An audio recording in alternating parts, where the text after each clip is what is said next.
അമേരിക്കയിൽ നിന്ന് ഒരു മാത്യു എന്ന് പറയുന്ന ആള് എഴുതിയൊരു കത്താണ്.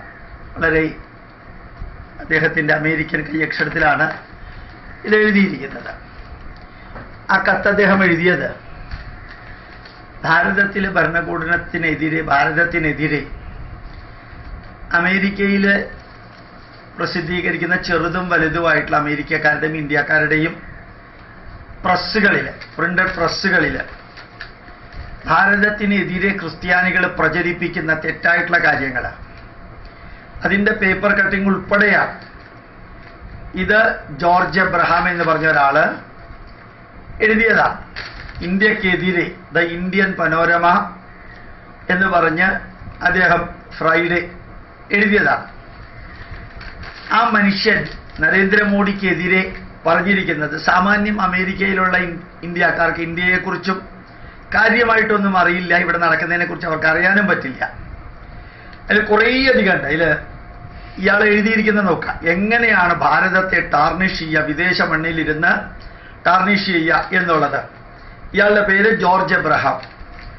Institutions, India's democracy survived and thrived because of the resilience of the venerable institutions. ധാരാളം ഉജ്ജ്വലമായിട്ടുള്ള സ്ഥാപനങ്ങൾ ഉള്ളത് കൊണ്ടാണ് ഇവിടെ ഡെമോക്രസി സർവൈവ് ചെയ്തത്. However, Narendra Modi was quite successful in demolishing these entities that formed the pillars of democracy. എടോ എബ്രഹാമെ, തന്നോടൊരു ചോദ്യമാണ്. ഇവിടെ ഡെമോക്രസിയുടെ ഏത് സ്ഥാപനമാണോ നരേന്ദ്രമോദി നശിപ്പിച്ചത്?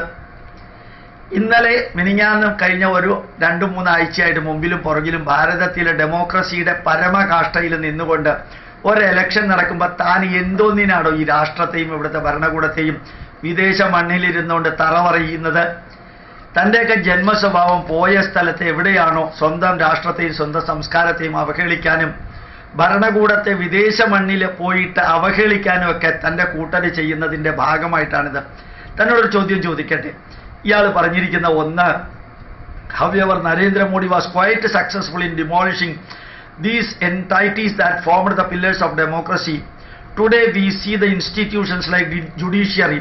ജുഡീഷ്യറിക്ക് ഇന്ത്യയിൽ എന്താണോ സംഭവിച്ചത്? തൻ്റെ വീട്ടുകാർക്ക് വല്ലതും നരേന്ദ്രമോദി ജുഡീഷ്യറി ഉപയോഗിച്ച് നെഗറ്റീവ് ചെയ്തോ?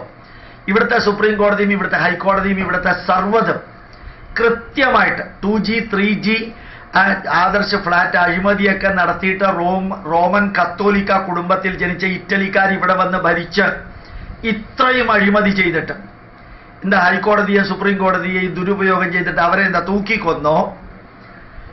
ഇവിടുത്തെ ഡെമോക്രസി ജുഡീഷ്യറി അയാൾ എന്ത് ചെയ്തു? പാർലമെന്റ് എന്ത് ചെയ്തു? ഇവിടുത്തെ ഇലക്ഷൻ നടക്കണില്ലേ? ഇപ്പോഴും പാർലമെന്റിൽ ചർച്ച നടക്കണില്ലേ? കറക്റ്റായിട്ട് പാർലമെന്റിന്റെ പ്രവർത്തികൾ നടക്കുന്നില്ലേ? ക്യാബിനറ്റിൽ എന്ത് ചെയ്തു? അതാത് രീതിയിൽ ക്യാബിനറ്റിന്റെ നിയമപ്രകാരം ഇതാക്കി. തനി പച്ച നുണ പറഞ്ഞ നിങ്ങളെയൊക്കെയാണ് യഥാർത്ഥത്തിൽ ഇടിവെട്ട് ഏൽക്കേണ്ടതും പാമ്പ് കടിക്കേണ്ടതും നാക്കില് ക്യാൻസർ വന്ന് പുഴുത്ത് നിങ്ങൾ മരിക്കേണ്ടതും. പ്ലാനിംഗ് കമ്മീഷൻ, നീതി ആയോഗ് എന്ന് പറഞ്ഞ അത്യുജ്വലമായിട്ടുള്ള പ്ലാനിംഗ് കമ്മീഷൻ വന്നില്ലേ? പണ്ടത്തെ പ്ലാനിംഗ് കമ്മീഷന് പകരം അതിനേക്കാൾ ഇഫക്റ്റീവായിട്ടുള്ള നീതി ആയോഗ് വന്നില്ലേ?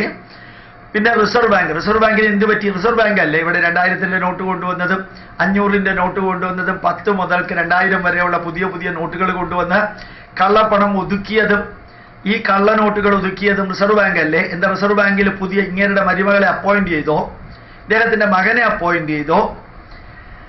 ഇലക്ഷൻ കമ്മീഷൻ, ഇന്ന് ഇലക്ഷൻ കമ്മീഷൻ കൃത്യമായിട്ട് ഉത്തർപ്രദേശിലെ മുഖ്യമന്ത്രിക്ക് അതുപോലെ തന്നെ അനവധി വ്യക്തികളെ ഈ ഇലക്ഷന് പ്രവർത്തിക്കുന്നതിൽ നിന്ന് ബ്ലോക്ക് ചെയ്തില്ലേ? ഈ കേരളത്തിൽ ഇലക്ഷൻ കമ്മീഷൻ ഇവിടുത്തെ ഗവൺമെന്റിന്റെ ചട്ടുകമായിട്ട് പ്രവർത്തിക്കുന്നത് പോലെ എന്താ കേന്ദ്ര ഗവൺമെന്റിന്റെ പ്രധാനമന്ത്രിയുടെ ചട്ടുകമായിട്ടാണോ അവിടെ പ്രവർത്തിക്കുന്നത്? ആൻഡ് ലോ എൻഫോഴ്സ്മെന്റ് സിസ്റ്റത്തിൽ ഇത്രയും അഴിമതി നടത്തിയ കോൺഗ്രസിന്റെ ചിദംബരത്തിന്റെ മകനൊക്കെ നടത്തിയിരിക്കുന്ന അഴിമതി, രാഹുൽ ഗാന്ധിയും സോണിയാഗാന്ധിയുടെ മരുമകനൊക്കെ നടത്തിയിരിക്കുന്ന അഴിമതിയും കോൺഗ്രസ്സുകാർ നടത്തിയിരിക്കുന്ന അഴിമതിയൊക്കെ ഇപ്പോഴും എന്താ പുറത്തേക്ക് കൊണ്ടുവന്ന എന്താ? ഇവരെ വെടിവെച്ചു കൊന്നോ? എൻഫോഴ്സ്മെന്റ് സിസ്റ്റത്തിൽ undermined. The world had witnessed a rare event when 4 Supreme Court judges held a press conference to warn against undermining judiciary while stating that the very system of democracy itself could be in danger. എന്നിട്ട് എന്തുണ്ടായി? അവർ പത്രസമ്മേളനം നടത്തിയിട്ട് ആകാശം ഇടിഞ്ഞു വീണോ? ലോകം ഇതിനെക്കുറിച്ച് കൃത്യമായിട്ട് മനസ്സിലാക്കിയിട്ടുണ്ട്. അതിൻ്റെ പുറകിൽ ഇന്റർനാഷണൽ ലോബിയാണ് പ്രവർത്തിക്കുന്നത്. അതല്ലാതെ കുറേ ക്രിസ്ത്യാനികളെ അകത്തേക്ക് കയറ്റാനും കുറേ മറ്റു പല പാർട്ടീസിനെയും അകത്തേക്ക് കയറ്റാനും വേണ്ടി ചെയ്തതൊക്കെ ബ്ലോക്ക് ചെയ്ത് നരേന്ദ്രമോദി അദ്ദേഹത്തിൻ്റെ ബന്ധുക്കളെ ഒന്നും ജഡ്ജിയായിട്ട് അപ്പോയിന്റ് ചെയ്തിട്ടില്ല. ലോകം ഒരു ചുക്കും ചുണ്ണാമ്പും ചെയ്തിട്ടില്ല. പ്രസ് കോൺഫറൻസ് നടത്താനുള്ള സ്വാതന്ത്ര്യം അവർ തന്നെ ഉണ്ടാക്കിയതാണ്. ഇത് പ്രസ് കോൺഫറൻസ് നടത്തിയവരെ പിടിച്ച് അറസ്റ്റ് ചെയ്തോ, ജയിലിലിട്ടോ, കൊന്നോ ഒന്നും ചെയ്തില്ലല്ലോ. അവർ പ്രസ് കോൺഫറൻസ് നടത്തി അവരുടേതായിട്ടുള്ള രീതിയിൽ അവർ പ്രതികരിച്ചു. എല്ലാവർക്കും അവരവരുടേതായിട്ടുള്ള രീതിയിൽ പ്രതികരിക്കാൻ സ്വാതന്ത്ര്യമുള്ളത് അവർ ഉപയോഗിച്ചു. എന്താ അവർ നരേന്ദ്രമോദിയെ തൂക്കിക്കൊന്നോ, നരേന്ദ്രമോദിയുടെ സ്ഥാനാർത്ഥിത്വത്തെ നശിപ്പിച്ചോ? It is alleged by the opposition that CBI is being misused. Alleged അല്ലേ ഉള്ളൂ, താൻ കണ്ടൊന്നുമില്ലല്ലോ, തൻ്റെ വീട്ടുകാർ കണ്ടൊന്നുമില്ലല്ലോ. അമേരിക്കയിൽ ഇരുന്നുകൊണ്ട് ഈ നാടിനെ അവഹേളിക്കുന്നത് നിന്നെ പോലെയുള്ളവൻ്റെയൊക്കെ ജന്മസ്വഭാവമാണ്. അതാണ് യഥാർത്ഥത്തിൽ ഉത്തരം കൊടുക്കാനായിട്ട് ഈ പേപ്പർ തന്നെ എടുത്തത്. അല്ലാതെ CBI ശരിക്ക് ഓരോരുത്തരും കള്ളപ്പണവും കള്ളപൈസയും കോടികൾ മുക്കി ഇറ്റലി കൊണ്ടുപോയിട്ട് ഇൻവെസ്റ്റ് ചെയ്യുകയും ഇരട്ട പൗരത്വമുള്ളവൻ ഇവിടെ വിലസുന്നതും മന്ദബുദ്ധിയെ പോലെ തന്നെ കിടന്ന് പലതും വിളിച്ചു പറയുന്നതും, ആരാണോ കള്ളൻ കള്ളത്തരം ചെയ്ത് വീട്ടിൽ കള്ളനെ കണ്ടുപിടിച്ച് കള്ളൻ ഓടുമ്പോൾ കള്ളനും വിളിച്ചു പറയുന്നത് ചൗക്കീദാർ ചോർഹേ എന്നാണ്. മേം ചോർഹും എന്ന് പറയാറില്ല. ബാക്കിയുള്ളത് ഇതാ കള്ളൻ ഓടുന്നു ആദ്യം വിളിച്ചു പറയുന്ന കള്ളൻ തന്നെയാണ്.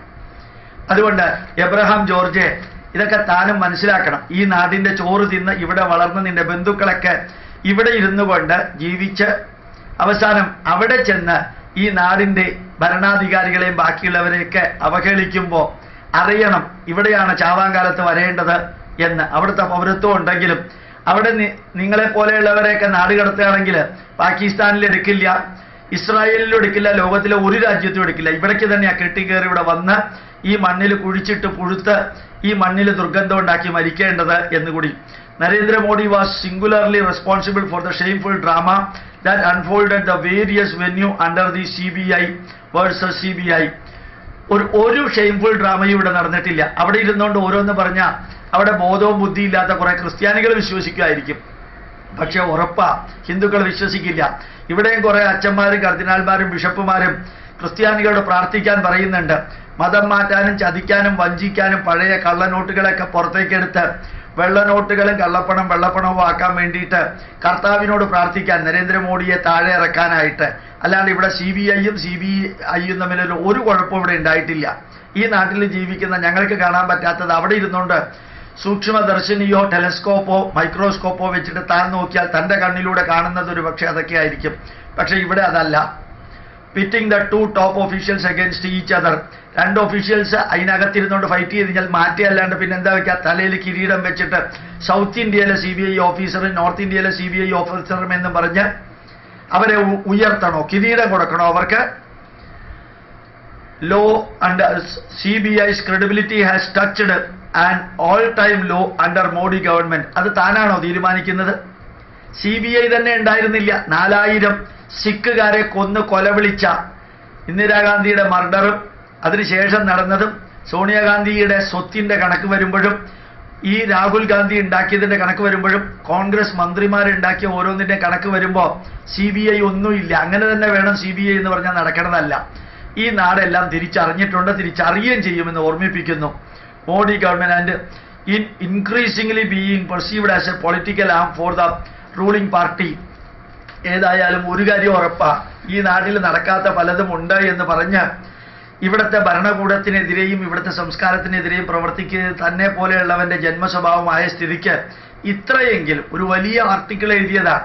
ഏതായാലും അമേരിക്കയിൽ പൗരത്വമുള്ളവൻ ഇവിടെ ഒരിക്കലും വോട്ട് ചെയ്യാൻ വരില്ലല്ലോ. ഇവിടെ ഉള്ളവര് നിന്നെ പോലെയുള്ളവൻ്റെ പേപ്പർ വായിക്കുകയില്ലാത്തത് വലിയൊരു ഭാഗ്യമാണ്. പിന്നെ പൈസ കൊടുത്ത് ഇവിടുത്തെ പത്രമാധ്യമങ്ങളെ നിങ്ങളെപ്പോലെയുള്ളവർക്ക് സ്വാധീനിക്കാൻ സാധിക്കുമായിരിക്കും. ഏതായാലും ഒരു കാര്യം ഉറപ്പാ, നിങ്ങളെപ്പോലെയുള്ളവരുടെ പച്ചക്കുള്ള പ്രവൃത്തികൾ ജനങ്ങൾ തിരിച്ചറിയുന്ന ലെവലിലേക്ക് എത്തിയിട്ടുണ്ടെന്ന് കൂടി തന്നോട് പറയുന്നു.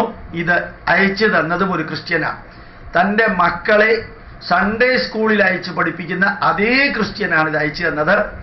അതിൽ സന്തോഷമുണ്ട്. അല്ലാണ്ട് ഒരു ഹിന്ദു അല്ല ടാർണിഷ് ചെയ്യാൻ അയച്ചു തന്നത് എന്ന് കൂടി ഓർമ്മിപ്പിക്കുന്നു. പ്രണാമം.